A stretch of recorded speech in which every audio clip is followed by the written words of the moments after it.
ನನಗೆ ಸುರೇಶ್ ಅಣ್ಣಂಗೆ ಶೋಭಾಗೆ ಅತಿ ಹೆಚ್ಚು ಹೆಲ್ತ್ ಇಶ್ಯೂಸ್ ಬರೋದು ಜೈಲಾಗಿರ್ಬಹುದು, ಕಳಪೆ ಜೈಲು ಯಾವುದೇ ಆಗಿರ್ಬೋದು, ಕಂಬಿಯ ಹಿಂದೆ ಭಗವಂತ ಹುಟ್ಟಿದ ಅಂತ ನಾನು ನಂಬ್ತೀನಿ. ಅವನು ಕೃಷ್ಣಾವತಾರಕ್ಕೋಸ್ಕರ ಜೈಲನ್ನ ಆಯ್ಕೆ ಮಾಡ್ಕೊಳ್ತಾನೆ ಅನ್ನೋದಾದ್ರೆ ಅದು ಕರ್ಮ ಕಳಿಯೋದಕ್ಕೆ ಅಂತ. ನಿಜ ಇಲ್ಲ, ರಜತದ್ದು ಖಂಡಿತ ಮಿಸ್ ಮಾಡ್ಕೊಳ್ಳಲ್ಲ ನಾನು, ಅಪ್ಪಂಗ್ ದೊಡ್ಡ ನಮಸ್ಕಾರ ಹಾಕ್ತೀನಿ. ಆದ್ರೆ ಮೈಕ್ ತುಂಬಾ ಮಿಸ್ ಮಾಡ್ಕೋತೀನಿ. ನಾನು ಮೈಕ್ ಪಿನ್ ಎಲ್ಲ ಹಾಕೊಂಡು ಇಟ್ಕೊಳ್ತಿದ್ದೆ. ನಂಗೆ ಅತಿ ಹೆಚ್ಚು ಹೇಳೋರು, ಚೈತ್ರ ಮೈಕ್ ಅನ್ನು ಸರಿಯಾಗಿ ಧರಿಸಿಕೊಳ್ಳಿ ಅಂತ. ಬಿಗ್ ಬಾಸ್ ಟ್ರೋಫಿ ಅನ್ನೋದೇನಿದೆ ಅಲ್ಲ, ಆ ಗೆಲುವು ಅವ್ರಿಗೆ ಬಹಳ ಅವಶ್ಯಕತೆ ಇದೆ. ಜೀವನದಲ್ಲಿ ತುಂಬಾ ಸೋತು ಒಂದು ಗೆಲುವಿಗೋಸ್ಕರ ನಾವು ಕಾಯ್ತೀವಲ್ಲ, ಆ ಗೆಲುವಿಗೋಸ್ಕರ ಇವ್ರು ತುಂಬಾ ಕಾಯ್ತಿದಾರೆ.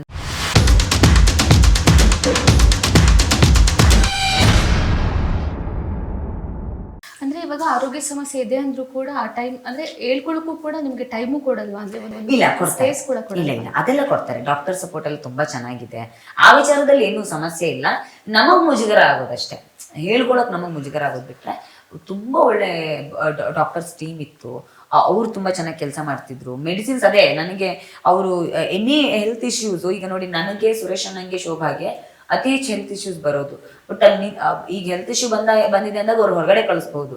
ಬಟ್ ಹಾಗೆ ಮಾಡ್ದೇನೆ ಒಳಗಡೆನೆ ಇಟ್ಕೊಂಡು ರೆಸ್ಟ್ ಕೊಟ್ಟು ಎಲ್ಲ ರೀತಿಯ ಮೆಡಿಸಿನ್ಸ್ಗಳನ್ನ ಕೊಟ್ಟು ಅದಕ್ಕೆ ಏನ್ ಬೇಕು ಎಲ್ಲ ಪ್ರಾಪರ್ ಟ್ರೀಟ್ಮೆಂಟ್ಗಳನ್ನ ಏನ್ ಬೇಕು ಅದನ್ನೆಲ್ಲ ಬಹಳ ಚೆನ್ನಾಗಿ ಕೊಡೋರು. ಈಗ ಸುರೇಶನ್ ನೋಡಿ, ಪಾಪ ಅವ್ರಿಗೆ ಆಡೋ ಹೋಗಿರ್ಲಿಲ್ಲ, ಕಾಲಿನ ಸಮಸ್ಯೆ ಜಾಸ್ತಿ ಆಗೋಗಿತ್ತು. ಸ್ಟಿಲ್ ಅವರ ಕ್ಯಾಪ್ಟನ್ಸಿ ಆಟಕ್ಕೆ ಹನುಮಂತ ಆಡ್ಬೋದು ಅಂತ ಒಂದು ಆಪ್ಷನ್ ಕೊಡ್ತಾರೆ. ಅದೆಲ್ಲ ನಿಜವಾಗ್ಲೂ ಖುಷಿ ಕೊಡುವಂತ ವಿಚಾರ. ಅಂದ್ರೆ ಒಬ್ಬ ವ್ಯಕ್ತಿ ಆರೋಗ್ಯ ಸಮಸ್ಯೆ ಆಗಿದೆ ಅಂದಾಗ ಅದನ್ನ ಬಿಟ್ಕೊಡದೆ ಅವ್ರನ್ನ ಆಟದಿಂದ ಹೊರಗಡೆನೂ ಇಡದೆ ಅವ್ರನ್ನ ಉಳಿಸ್ಕೊಳ್ಳೋ ಪ್ರಯತ್ನವನ್ನ ಮಾಡತ್ತಲ್ಲ ಬಿಗ್ ಬಾಸ್ ತಂಡ, ಅದಕ್ಕೆ ನಿಜವಾಗ್ಲೂ ಹ್ಯಾಟ್ಸ್ ಆಫ್ ಹೇಳಲೇಬೇಕು. ಇನ್ನು ನೀವು ಕಳಪೆ ತಗೊಂಡು ಜೈಲಿಗೆ ಹೋಗಿದ್ರಿ. ಸೊ ಅಲ್ಲಿಂದ ಬರುವಾಗ ಅಲ್ಲಿ ನಮಸ್ಕಾರ ಮಾಡಿ ಬರ್ತಾರೆ, ಯಾಕೆ ಅಂತ ಅಂದ್ರೆ ನಾನು ಜೈಲಾಗಿರ್ಬಹುದು, ಕಳಪೆ ಜೈಲು ಯಾವುದೇ ಆಗಿರ್ಬೋದು, ಕಂಬಿಯ ಹಿಂದೆ ಭಗವಂತ ಹುಟ್ಟಿದ ಅಂತ ನಾನು ನಂಬ್ತೀನಿ. ಕೃಷ್ಣಾವತಾರಕ್ಕೋಸ್ಕರ ಜೈಲನ್ನ ಆಯ್ಕೆ ಮಾಡ್ಕೊಳ್ತಾನೆ ಅನ್ನೋದಾದ್ರೆ ಅದು ಕರ್ಮ ಕಳಿಯೋದಕ್ಕೆ ಅಂತ. ಯಾಕೆ ಕೃಷ್ಣಾವತಾರದಲ್ಲಿ ಜೈಲಿನಲ್ಲೇ ಯಾಕೆ ಜನಿಸ್ದ ಅಂತ ಕೇಳಿದಾಗ ಹಿರಿಯರು ವಿಮರ್ಶೆ ಮಾಡ್ತಾರೆ. ಏನು ಅಂದ್ರೆ ರಾಮಾವತಾರದಲ್ಲಿ ಮಾಡಿದ ಕರ್ಮಗಳನ್ನ ಕಳ್ಕೊಳ್ಳೋಕೋಸ್ಕರ ಕೃಷ್ಣಾವತಾರದಲ್ಲಿ ಕೃಷ್ಣ ಜೈಲಲ್ಲಿ ಹುಟ್ಟಿದ ಅಂತ ದೇವಕಿ ಕೇಳ್ತಾಳಂತೆ. ದೇವಕಿ ಮತ್ತು ವಸುದೇವರು ಕೇಳ್ತಾರಂತೆ, ಕೃಷ್ಣ 14 ವರ್ಷದ ನಂತರ ಬಂದ ಮೇಲೆ ಕೃಷ್ಣ ಮಗನಾಗಿ ನಮ್ಮನ್ನ ದೂರ ಯಾಕೆ ಇಟ್ಟೆ ನೀನು 14 ವರ್ಷ ಜೈಲಿನಲ್ಲಿ? ನೀನ್ ಭಗವಂತ ಅಲ್ವಾ, ಹೇಳ್ಕೊಳ್ತಾನೆ ಭಗವಂತ ಅಂತ ಹುಟ್ಟು ಬಂದವನು ಅಂತ. ಆ ಕೃಷ್ಣ ಅದ್ಭುತವಾಗಿ ಹೇಳ್ತಾನಂತೆ, 14 ವರ್ಷ ರಾಮನನ್ನ ವನವಾಸ ಕಟ್ಟಿದ ಪಾಪ ಇತ್ತಲ್ಲ ಕೈಕೇಯಿಯಾಗಿ, ಅದನ್ನು ಕೃಷ್ಣಾವತಾರದಲ್ಲಿ ತೀರಿಸ್ಬೇಕಾಗಿತ್ತು. ಹಾಗಾಗಿ ಮಗನಿಂದ ದೂರ ಇಟ್ಟು ಜೈಲಿನಲ್ಲಿ ಇಟ್ಟೆ ಅಂತ. ಸೊ ಈ ಕಲ್ಪನೆ ಇದೆ ಅಲ್ಲ, ಈ ಜನ್ಮಗಳ ಕರ್ಮಗಳನ್ನ ಕಳೆಯುವ ಸ್ಥಾನ ಜೈಲು ಅಂತ ನಾವ್ ಯಾವಾಗ್ಲೂ ನಂಬ್ತೀವಿ. ಆ ಪರಿಕಲ್ಪನೆಯಲ್ಲಿ ನಾವ್ ಇರೋವಾಗ ನನಗೆಲ್ಲೋ ಮಾಡೋ ತಪ್ಪಿಗೆ ಬಹಳ ಸಲ ಜೈಲ್ಗೆ ಹೋಗಿದ್ದೀನಿ ನಾನು, ಮಾಡದೇ ಇರೋ ತಪ್ಪಿಗೆ ಕಾಫಿ ತಗೊಂಡಿದ್ದೀನಿ ನಾನು. ಈ ಎಲ್ಲ ಸಂದರ್ಭಗಳು ನಿಜವಾದ ಬದುಕನ್ನ ನೀವು ಎದುರಿಸೋದಕ್ಕೆ ನಿಮ್ ಪೂರ್ವಜನ್ಮದ ಏನು ಪಾಪ ಕರ್ಮಗಳಿದೆ ಅದನ್ನೆಲ್ಲ ಕಲಿಯೋದಕ್ಕೊಂದು ಅವಕಾಶ ಅಂತ ನಾನು ನಂಬ್ತೀನಿ. ಅದೇ ನಾನು ಜೈಲಿನ ಗೋಡೆ ಮೇಲೆ ಬರೆದಿದ್ದೆ, ಜಗಕ್ಕೆ ಪಾಠ ಕಲಿಸಲು ಬಂದ ಜಗದೋದ್ಧಾರಕನೇ ಜೈಲಿನಲ್ಲಿ ಜನಿಸಿದ್ದನಂತೆ ಅಂತ. ಆ ಅರ್ಥವನ್ನು ನಾನು ಬರೆದಿದ್ದೀನಿ ಅನ್ನೋದಾದ್ರೆ ಅದನ್ನ ಬದುಕಿನಲ್ಲಿ ಅಳವಡಿಸ್ಕೊಳ್ಬೇಕು. ಆದ್ರೆ ನೀವು ಮಥುರೆಗೆ ಹೋದ್ರೆ ಕೃಷ್ಣನ ದೇವಸ್ಥಾನ ಜೈಲಿನ ತರನೇ ಕಾಣುತ್ತೆ ನಿಮ್ಗೆ. ಮಥುರೆನಲ್ಲಿ ಕೃಷ್ಣ ಜನ್ಮಸ್ಥಾನ ಏನಿದೆ ಜೈಲಿನ ಸ್ವರೂಪದಲ್ಲೇ ಕಾಣುತ್ತೆ ನಿಮ್ಗೆ. ಹಾಗಾಗಿ ನನಗೆ ಇಲ್ಲೂ ಕೃಷ್ಣ ಹುಟ್ಟಿದ ದೇವಸ್ಥಾನ ತರವೇ ಅದು ಕಂಡಿತ್ತು. ಹಾಗಾಗಿ ನನಗೆ ಬಹುಶಃ ನಾನು ಆ ಕಳಪೆಗಷ್ಟೆಲ್ಲ ಹೋಗಿದ್ರೆ ಜನರು ಪ್ರೀತಿ ಸಿಕ್ತಿರ್ಲಿಲ್ವೇನೋ. ನಂಗೆ ಈಗ ಹೊರಗಡೆ ಬಂದ್ಮೇಲೆ ಗೊತ್ತಾಗ್ತಿದೆ ತುಂಬಾ ಜನ ನಿಮ್ಮನ್ನು ಟಾರ್ಗೆಟ್ ಮಾಡ್ತಿದ್ರು ಅನ್ನೋದೆಲ್ಲ ಕೇಳಿದಾಗ ನಿಜ, ಅದು ಭಗವಂತ ಕೊಟ್ಟಿದ್ದು. ಅದೇ ನಾನು ಹೇಳ್ತೀವಲ್ಲ, ಯಾವುದೋ ಒಂದನ್ನು ನನ್ನ ಕೈಯಿಂದ ಕಿತ್ಕೊಂಡಿದ್ರೆ, ಯಾವುದೋ ಒಂದು ಕಷ್ಟ ನಾವು ಎದುರಿಸ್ತಾ ಇದೀವಿ ಅಂತಂದ್ರೆ ಅದನ್ನ ಇನ್ಯಾವುದೋ ಖುಷಿ ನಮ್ಮನ್ನು ಭಗವಂತ ತಯಾರು ಮಾಡ್ತಿದ್ದಾನೆ ಅಂತ. ಆ ಖುಷಿ ನನಗೆ ಅಲ್ಲಿ ಸಿಕ್ಕಿತ್ತು. ಹಾಗಾಗಿ ನಮಸ್ಕಾರ ಮಾಡಿ ಬಂದೆ ಅಷ್ಟೇ. ಅಲ್ಲಿ ಬಿಗ್ ಬಾಸ್ ಮನೇಲಿ ಜೈಲಿಗೆ ಹೋದಾಗ ಅಂದ್ರೆ ಇಲ್ಲಿ ಔಟ್ಸೈಡ್ ನಡೆದಂತ ಇನ್ಸಿಡೆಂಟ್ ಯಾವ್ದಾದ್ರು ತಲೆಗೆ ಬರ್ತಾ ಇತ್ತ ನಿಮ್ಗೆ? ಮೊದಲನೇ ಸಲ ಹೋದಾಗ ಅಂದ್ರೆ ಅಮ್ಮ ನೆನಪಾಗಿತ್ತು. ಅಂದ್ರೆ ಮೊದಲನೇ ಸಲ ಕಳಪೆಗೆ ಕೊಟ್ಟಾಗ ಜೈಲ್ಗೆ ಹೋದಾಗ ಅಮ್ಮ ಏನ್ ಅನ್ಕೋಬಹುದು ಅನ್ನೋದು. ಪ್ರತಿ ಬಾರಿ ನಾನು ಕಳಪೆಗೆ ಹೋದಾಗ ಅದೇ ಅನ್ಸಿತ್ತು, ಅಯ್ಯ ನನ್ನ ಮಗಳು ಜೈಲ್ ಎಲ್ಲೋದ್ರೂ ಬಿಡಲ್ವಲ್ಲ ಅನ್ನೋದನ್ನ ತಲೆಗೆ ತಗೊಳ್ತಾರೋ ಏನೋ. ಮತ್ ನಮ್ಮಮ್ಮ ತುಂಬಾ ಚಿಕ್ಕೂರಿಂದ ಇರೋ ಕಾರಣಕ್ಕೆ ಅವ್ರಿಗೆಲ್ಲೋ ಒಂದು ಕಡೆ ಇದೆಲ್ಲ ರಿಯಾಲಿಟಿ ಶೋಗಳೆಲ್ಲ ರಿಯಲ್ ಅಂತ ಅನ್ಸೋಂತ ಪರಿಸ್ಥಿತಿಗಳು ಅವ್ರಿಗೆ. ಅಂದ್ರೆ ಅವರು ಈ ಧಾರಾವಾಹಿಗಳನ್ನೇ ನಿಜ ಜೀವನ ಅಂತ ಅನ್ಕೊಳ್ಳುವಂತ ವಾತಾವರಣದಲ್ಲಿ ಇರೋರು ನಮ್ಮ ಅಮ್ಮ ಎಲ್ಲ ತುಂಬಾ ಚಿಕ್ಕೂರ್ನವ್ರು. ಇದನ್ನೆಲ್ಲಿ ಗಂಭೀರವಾಗಿ ತಗೊಂಡ್ಬಿಡ್ತಾರೋ, ಇದಕ್ಕೆಲ್ಲಿ ಇನ್ನೆಷ್ಟು ಬೇಜಾರು ಮಾಡ್ಕೋತಾರೋ ಅನ್ನೋದೊಂದು ಬೇಜಾರಾಗ್ತಿತ್ತು. ಬಿಟ್ಟು ಬೇರೆ ಯಾವುದಕ್ಕೂ ತೀರ ತಲೆ ಕೆಡ್ಸ್ಕೊಂಡಿರ್ಲಿಲ್ಲ. ಅಮ್ಮ ಒಂದೇ ನನ್ನ ಜೀವನದ ಅತಿ ದೊಡ್ಡ ಭಯ ಇದ್ದಿದ್ದು. ಅವ್ರು ಬಂದು ಹೋದ್ಮೇಲೆ ಹಾ ಸರಿ ಇವರೇ ಇಷ್ಟು ಸ್ಪೋರ್ಟಿವ್ ಆಗಿ ತಗೋತಿದ್ದಾರೆ ಅಂದ್ರೆ ಪರವಾಗಿಲ್ಲ ಅಂತ ಅನ್ಸಕ್ ಶುರು ಆಯ್ತು. ಅದೇ ಫ್ಯಾಮಿಲಿ ಬಂದ ಮೇಲೆ ಸ್ವಲ್ಪ ಇನ್ನ ಪಾಸಿಟಿವ್ ಆಗಿ ತಗೊಂಡ್ರಿ ಅಂತ ಹಾ ತುಂಬಾ ತಗೊಂಡೆ. ಅಂದ್ರೆ ನಾನು ಪ್ರತಿ ಬಾರಿನೂ ಯೋಚನೆ ಅಮ್ಮಂಗೋಸ್ಕರ ಒಪ್ಕೊಂಡಿದ್ದೀನಿ. ಇದು ತುಂಬಾ ಸೀರಿಯಸ್ ಆಗಿ ಕಾಣಿಸುತ್ತೆ. ಅಂದ್ರೆ ನಮಗ್ ಒಳಗಡೆ ಆರಾಮಾಗಿರ್ತೀವಿ ನಾವು, ಹೊರಗಡೆ ಇವ್ರು ಬ್ಯಾಕ್ ಗ್ರೌಂಡ್ ಮ್ಯೂಸಿಕ್ ಹಾಕಿ ಡಿಗ್ ಡಿಗ್ ಅಂತೆಲ್ಲ ಹಾಕಿ ಲೈಟ್ ಎಲ್ಲ ಹಾಕೋವಾಗ ಇದು ನೋಡೋ ನಮ್ಮಮ್ಮ ಹೆಂಗ್ ಅನ್ಕೋಬೋದಪ್ಪ ಅತ್ತೆ ಬಿಡ್ಬೋದು ಅನ್ನೋದೊಂದು ಭಯ ಇರುತ್ತಲ್ಲ. ಮತ್ತೆ ಹೇಳೋರು ಇರೋದಿಲ್ಲ, ಎಷ್ಟು ಹೇಳಿದ್ರು ಆ ಕಡೆ ಈ ಕಡೆಯವ್ರು ಏನ್ ಅಂತಾರೋ ಅನ್ನೋದೆಲ್ಲ. ನಮ್ ತುಂಬಾ ಚಿಕ್ಕೂರಾಗಿರೋ ಕಾರಣಕ್ಕೆ ಸುತ್ತಮುತ್ತ ಎಲ್ಲ ಸಂಬಂಧಿಕರೇ ಇರ್ತಾರೆ. ನಿಮ್ ಮಗಳು ಇವತ್ ಕಳಪೆಗೆ ಹೋದ್ಲು, ಇವತ್ ಕಷಾಯ ಕೊಡೋದು, ಇವತ್ ಕಸದ ಬಿಟ್ಟಿಗೆ ಹೋದ್ಲು ಅಂತ ಯಾರಾದ್ರೂ ಅಂತಾರೇನೋ, ಅವ್ರು ಅದನ್ನ ಹೇಗ್ ತಗೋತಾರೋ ಅನ್ನೋದೊಂದು ಭಯ ಇತ್ತು. ತಂಗಿ ಕಾಲೇಜಲ್ಲಿ ಏನ್ ಅನ್ನೋರು ಅನ್ನೋದೆಲ್ಲ ಭಯ ಇತ್ತು. ಅವರೇ ತುಂಬಾ ಸ್ಪೋರ್ಟಿವ್ ಆಗಿ ತಗೊಂಡಿದ್ದಾರೆ ಅಂತ ಒಳಗಡೆ ಬಂದಾಗ ಗೊತ್ತಾದ್ಮೇಲೆ ಮತ್ತೆ ಆರಾಮಾದೆ ನಾನು. ಅದೇ ನಾನು ಹೇಳ್ತಿದ್ದೆ, ಇನ್ನೊಂಚೂರು ಬೇಗ ಮಾಡ್ಬೇಕಾಗಿತ್ತು ಫ್ಯಾಮಿಲಿ ತಗೊಂಡು, ಇವ್ರಿಗೆಲ್ಲ ನಿಜವಾಗ್ಲೂ ಏನ್ ಟಾಸ್ಕ್ ಅಂತ ತೋರಿಸ್ತಿದ್ದೆ ಅಂತ. ಬಟ್ ಅವಕಾಶ ಸಿಗ್ಲಿಲ್ಲ. ಬಿಗ್ ಬಾಸ್ ಮನೆಯನ್ನ ಮಿಸ್ ಮಾಡ್ಕೊಳ್ತೀರಾ? ಅಂದ್ರೆ ಇವಾಗ ನಿಮ್ದು ರಜತ್ ಅವ್ರದ್ದು ಟಾಮ್ ಅಂಡ್ ಜೆರಿ ಅಂತ ಒಂದು ಇದಾಗಿತ್ತು, ಸೊ ಮಿಸ್ ಮಾಡ್ಕೊತೀರಾ? ಅಯ್ಯೋ ನಿಜ ಇಲ್ಲ, ರಜತ್ತದು ಖಂಡಿತ ಮಿಸ್ ಮಾಡ್ಕೊಳ್ಳಲ್ಲ ನಾನು. ಅಪ್ಪಂಗ್ ದೊಡ್ಡ ನಮಸ್ಕಾರ ಹಾಕ್ತೀನಿ. ಅದ್ರಿಂದ ಆಚೆಗೆ ಬಹಳ ಮಿಸ್ ಮಾಡ್ಕೊಳ್ತೇನೆ. ಅಲ್ಲಿಂದ ದೇವ್ರ ಮನೆ ಮಿಸ್ ಮಾಡ್ಕೊಳ್ತೀನಿ, ಅಲ್ಲಿ ಬಿಗ್ ಬಾಸ್ ಧ್ವನಿ ಮಿಸ್ ಮಾಡ್ಕೊಳ್ತೀನಿ. ನಾನು ಈಗ್ಲೂ ಸ್ನಾನ ಮಾಡ್ಕೊಂಡು ಹೊರಗಡೆ ಬಂದ್ರೆ ಈಗ್ಲೂ ಅವಾಗ ಮೈಕ್ ಹಾಕಿದೀನಾ ಅಂತ ನೆನಪಿಸ್ಕೊಂತಿದ್ದೆ. ಈಗ್ಲೂ ನಮ್ಮ ಅವ್ರ ಹತ್ರ ಅದನ್ನೇ ಹೇಳ್ತಾ ಇದ್ದೆ, ನಂಗೆ ಕಾನ್ಶಿಯಸ್ ಆಗ್ತಿದ್ದೇನೆ ಏನೂ ಇಲ್ಲ ಅಂತ ಅನಿಸ್ತಿದೆ.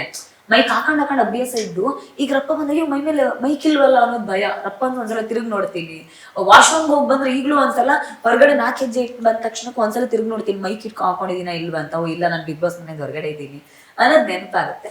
ಅದಕ್ಕೆ ಮಿಸ್ ಮಾಡ್ಕೋತೀನಿ. ಅಂದ್ರೆ ಅಲ್ಲಿ ಸಾಂಗ್ಸ್ ಮತ್ತೆ ಮೈಕ್ಸ್ ಎಲ್ಲ ಮಿಸ್ ಮಾಡ್ಕೊಳ್ತೀನಿ. ಮೈಕ್ ಮಿಸ್ ಮಾಡ್ಕೋತೀನಿ, ಸಾಂಗ್ ಎಲ್ಲ ಅಷ್ಟು ಮಿಸ್ ಮಾಡ್ಕೊಳ್ಳೋದಿಲ್ಲ.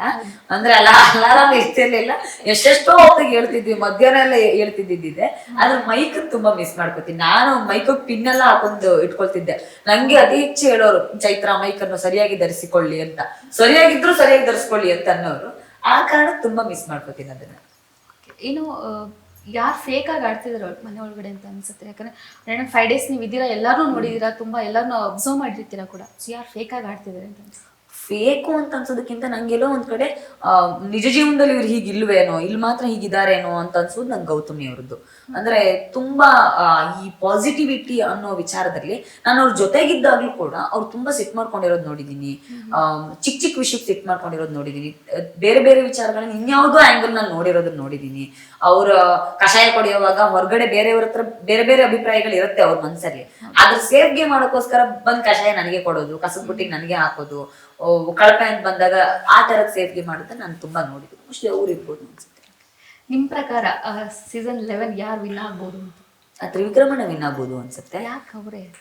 ಅಲ್ಲ, ನನಗ ಅನ್ಸೋದು, ನೀವು ನನ್ನ ಹತ್ರ ಕೇಳೋದು ಯಾರು ವಿನ್ ಆಗ್ಬೇಕು ಅಂತ ಕೇಳಿದ್ರೆ ನಾನು ಅವ್ರದೇ ಹೆಸರು ಹೇಳ್ತೀನಿ. ಇವಾಗ ಅಷ್ಟು ಜನದಲ್ಲಿ ಅವರೇ ವಿನ್ ಆಗ್ಬೇಕು ಅಂತಂದ್ರೆ ಅದೊಂದು ರೀಸನ್ಸ್, ನಿಮ್ಗೆ ಅದು ಮೈಂಡ್ ಸೆಟ್ ಇರುತ್ತೆ, ಇವ್ರು ಇಂತ ಕಾರಣಕ್ಕೆ ಅವರು ವಿನ್ ಆಗ್ಬೇಕು. ಸೊ ಅದ್ ಯಾಕೆ? ನನ್ನ ತುಂಬಾ ಪರಿಶ್ರಮ ಹಾಕಿದ್ದಾರೆ ಅದಕ್ಕೋಸ್ಕರ. ಅಂದ್ರೆ ಬಿಗ್ ಬಾಸ್ ಟ್ರೋಫಿ ಅನ್ನೋದೇನಿದೆ ಅಲ್ಲ, ಆ ಗೆಲುವು ಅವ್ರಿಗೆ ಬಹಳ ಅವಶ್ಯಕತೆ ಇದೆ ಜೀವನದಲ್ಲಿ. ತುಂಬಾ ಸೋತು ಒಂದು ಗೆಲುವಿಗೋಸ್ಕರ ನಾವು ಕಾಯ್ತೀವಲ್ಲ, ಆ ಗೆಲುವಿಗೋಸ್ಕರ ಇವ್ರು ತುಂಬಾ ಕಾಯ್ತಿದ್ದಾರೆ. ಅಂದ್ರೆ ಇಷ್ಟರಲ್ಲಿ ಅವ್ರಿಗೆ ತುಂಬಾ ಗೆಲುವುಗಳು ತಪ್ಪೋಗಿದೆ. ತುಂಬಾ ಮಾತಾಡ್ತಿದ್ವಿ ನಾವು ವೈಯಕ್ತಿಕ ಬದುಕಿನ ಬಗ್ಗೆ, ನಾನು ತ್ರಿವಿಕ್ರಮಣ ತುಂಬಾ ಮಾತಾಡ್ತಿದ್ವಿ. ನನಗೆಲ್ಲೋ ಅವ್ರ ಜೊತೆಗೆ ಬೇರೆನೇ ಒಂದು ಬಾಂಡಿಂಗ್ ಇದೆ. ಮೊನ್ನೆನೆ ನೋಡಿ, ನಾನು ಉಸ್ತುವಾರಿ ಮಾಡ್ತಾ ಇದ್ದೆ, TT4 ಟಿಕೆಟ್ ಅವ್ರಿಗೆ 0.02 ಸೆಕೆಂಡ್ ಹಿಂಗ್ ಎತ್ತೋದ್ರಲ್ಲಿ ತಪ್ಪಿರೋದು ಅವ್ರಿಗೆ. ಎಷ್ಟೋ ಸಲ ಅವ್ರಿಗೆ ಅದೃಷ್ಟ ಕೈ ಹಿಡ್ದಿಲ್ಲ. ತುಂಬಾ ಟಾಸ್ಕ್ಗಳಲ್ಲಿ, ತುಂಬಾ ಜೀವನದಲ್ಲೂ ಅಷ್ಟೇ ಬಹಳ ಸಲ ಅವ್ರಿಗೆ ಅದೃಷ್ಟ ಕೈ ಕೊಟ್ಟಿದೆ. ಇದು ಸಕ್ಸಸ್ ಗುರು ಆಯ್ತು ಇರೋದು ಹಿಡಿದ್ರು ಅನ್ನೋವಾಗಿ ಕಳ್ಕೊಂಡಿರೋದು ತುಂಬಾ ಇದೆ ಅವ್ರ ಜೀವನದಲ್ಲಿ. ಅವ್ರಿಗೆ ಮತ್ತೆ ಇಡೀ ಬಿಗ್ ಬಾಸ್ಗೋಸ್ಕರ ಅವರಲ್ಲಿ ಆಗಿರೋ ರೂಪಾಂತರ ಇದೆ ಅಲ್ಲ, ಅದು ಬಹಳ ಇಷ್ಟ ಆಗುತ್ತೆ. ತುಂಬಾ ಮೆಚೂರ್ಡ್ ಅವ್ರು ಇಡೀ ಮನೆಯಲ್ಲಿ. ನಾನು ನೋಡಿರೋ ಹಾಗೆ ಎಲ್ರ ಜೊತೆಗೂ ಒಂದು ಬಾಂಧವ್ಯ ಅನ್ನೋದನ್ನು ಬೆಳೆಸ್ಕೊಳ್ಬಲ್ಲ ಅಂತ ವ್ಯಕ್ತಿ. ತುಂಬಾ ಮೆಚೂರ್ಡ್ ಇದ್ರು, ಜೀವನ ಎದುರಿಸುವಂತ ಮೆಚುರಿಟಿ ಅವ್ರಿಗಿದೆ. ಈ ಸಕ್ಸಸ್ ಸಿಕ್ಕದ ಮೇಲೆ ಅದನ್ನ ಬಹಳ ಜೋಪವನ್ನು ಕ್ಯಾರಿ ಮಾಡೋದಿದೆಯಲ್ಲ ಬಹಳ ದೊಡ್ಡದು. ಆ ಕ್ಯಾರಿ ಮಾಡೋ ಮೆಚುರಿಟಿ ಅವರಲ್ಲಿ ಇದೆ ಅಂತ ಅನ್ಸುತ್ತೆ. ಅವ್ರಿಗೆ ಸಕ್ಸಸ್ನ ಅವಶ್ಯಕತೆ ಇದೆ. ತುಂಬಾ ಪರಿಶ್ರಮ ಹಾಕಿದ್ದಾರೆ. ಇಡೀ ಮನೆಯ ನೀವು ಮೊದಲನೇ ದಿನದಿಂದ ಕೊನೆಯ ದಿನದ ತನಕ ಅವರು ನಡ್ಕೊಂಡಿರೋ ರೀತಿ ಇದ್ರೆ ನೋಡಿದ್ರೆ, ನೀವು ಟಾಸ್ಕ್ ಅಲ್ಲಿ ಮಾತ್ರ ಅವ್ರನ್ನ ಗಮನಿಸಿದ್ದೀರಿ. ಅದರಿಂದ ಆಚೆ ತ್ರಿವಿಕ್ರಮಣ ಹೆಂಗ್ ಯೋಚನೆ ಮಾಡ್ತಿದ್ರು ಅನ್ನೋದು ನಾನು ಯಾವಾಗ್ಲೂ ಗಮನಿಸ್ತಿದ್ದೆ. ಅಂದ್ರೆ ಟಾಸ್ಕ್ ಅಂತ ಬಂದಾಗ ಒಂದು ಟೀಮ್ ಅಲ್ಲಿ ಇದ್ದಾಗ ಟೀಮ್ನವ್ರನ್ನ ಆಯ್ಕೆ ಮಾಡ್ಕೊಳ್ಳೋದ್ರಿಂದ ಆಚೆಗೆ ತನ್ನ ಬಗ್ಗೆ ಯಾರು ನೆಗೆಟಿವ್ ಹೇಳಿದ್ರು ಅವ್ರನ್ನ ಆಯ್ಕೆ ಮಾಡ್ಕೊಂತೀನಿ, ನನ್ನ ಬಗ್ಗೆ ಏನ್ ಅಂದಿದ್ರು ಸುಳ್ಳು ಅಂತ ನಾನು ಅವ್ರಿಗೆ ಸಾಬೀತ್ ಮಾಡ್ತೀನಿ ಅನ್ನೋ ರೀತಿಯ ಯೋಚನೆ ಇದೆಲ್ಲ, ಅದು ಎಲ್ಲರಿಗೂ ಬರೋದಿಲ್ಲ. ಗೌತಮಿ ಅವ್ರ ಒಂದು ವೀಕೆಂಡ್ ಅಲ್ಲಿ ಅವ್ರ ಬಗ್ಗೆ ನೆಗೆಟಿವ್ ಆಗಿ ಹೇಳ್ತಾರೆ, ನೆಕ್ಸ್ಟ್ ವೀಕ್ ಕಟ್ ಮಾಡಿದ್ರೆ ಅವ್ರದ್ದೇ ಟೀಮ್ ಅನ್ನ ಆಯ್ಕೆ ಮಾಡ್ಕೊಂತಾರೆ, ಅವ್ರ ಜೊತೆಗೆ ಇರ್ತಾರೆ ಅಂಡ್ ಅವ್ರ ಮೂಲಕನೇ ಉತ್ತಮ ಅಂತ ಹೇಳಿಸ್ಕೊಳ್ತಾರೆ. ಸೊ ಅದೆಲ್ಲ ಆ ಯೋಚನೆಗಳಿದೆ ಅಲ್ಲ, ಅದು ಬಹಳ ಬ್ರಿಲಿಯಂಟ್ ಇದೆ, ಅದ್ಭುತ ಬ್ರಿಲಿಯಂಟ್. ತುಂಬಾ ಚೆನ್ನಾಗಿ ಓದಿದ್ದಾರೆ. ಎಲ್ಲೋ ಒಂದ್ ಕಡೆ ಈ ಸಕ್ಸಸ್ ಅವ್ರಿಗೆ ಸಿಗಬೇಕು ಅಂತ ಅನ್ಸುತ್ತೆ, ವರ್ತ್ ಅವರು ಅಂತ ಅನ್ಸುತ್ತೆ. ನಾರ್ಮಲ್ ಆಗಿ ನಾನು ಪಬ್ಲಿಕ್ ಒಪಿನಿಯನ್ ಹೋಗ್ತೀನಿ, ಪಬ್ಲಿಕ್ ಬೈಟ್ಸ್ನ ತಗೊಂಡು ಅಲ್ಲಿ ಜನಗಳು ಏನು ಹೇಳಿದ್ದಂದ್ರೆ ಹನುಮಂತು ವಿನ್ ಆಗಬೇಕು, ಅವ್ರ ಮುಗ್ಧ ಹುಡುಗ, ಅವ್ರಿಗೆ ಅಷ್ಟು ಗೊತ್ತಾಗಲ್ಲ, ಹಳ್ಳಿಯಿಂದ ಈ ಥರದ್ದೆಲ್ಲ ಒಪಿನಿಯನ್ಸ್ ಬರ್ತಾ ಇದೆ. ಸೊ ಏನು ಹೇಳ್ತೀರಾ, ಅಂದರೆ ನೀವು ನೋಡಿದ್ದೀರ ಅವ್ರನ್ನ ಬಿಗ್ ಬಾಸ್, ಏನು ಹೇಳ್ತೀರಾ ಅದ್ರ ಬಗ್ಗೆ? Beat Plus Karnataka.